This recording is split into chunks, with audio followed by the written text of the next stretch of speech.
सावित्री ने ब्रह्मा जी को श्राप दिया था कि देवता होने के बावजूद उनकी पूजा कभी नहीं की जाएगी। भगवान विष्णु ने भी इस काम में ब्रह्मा जी की मदद की थी।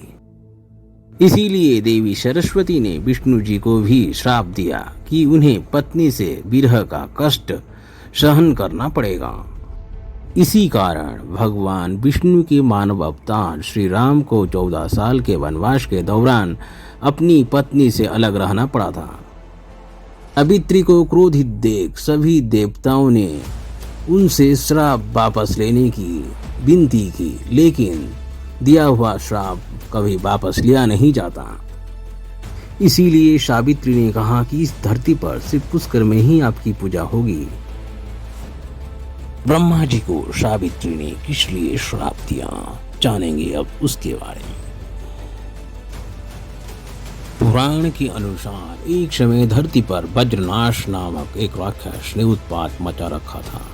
उसके बढ़ते अत्याचारों से तंग आकर ब्रह्मा जी ने उसका वध किया,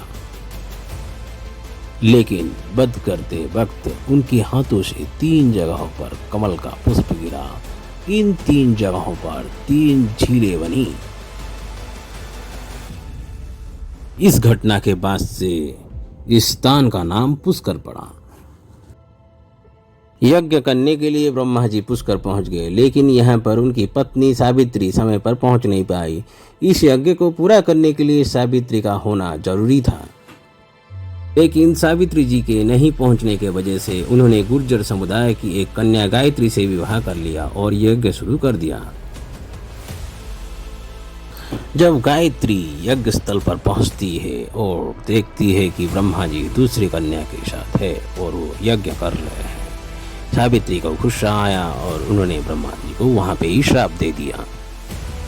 इसी कारण के ही वजह से ब्रह्मा जी को केवल पुष्कर में ही पूजा किया जाता है। आज के लिए बस इतना, अगले अध्याय में फिर मिलेंगे।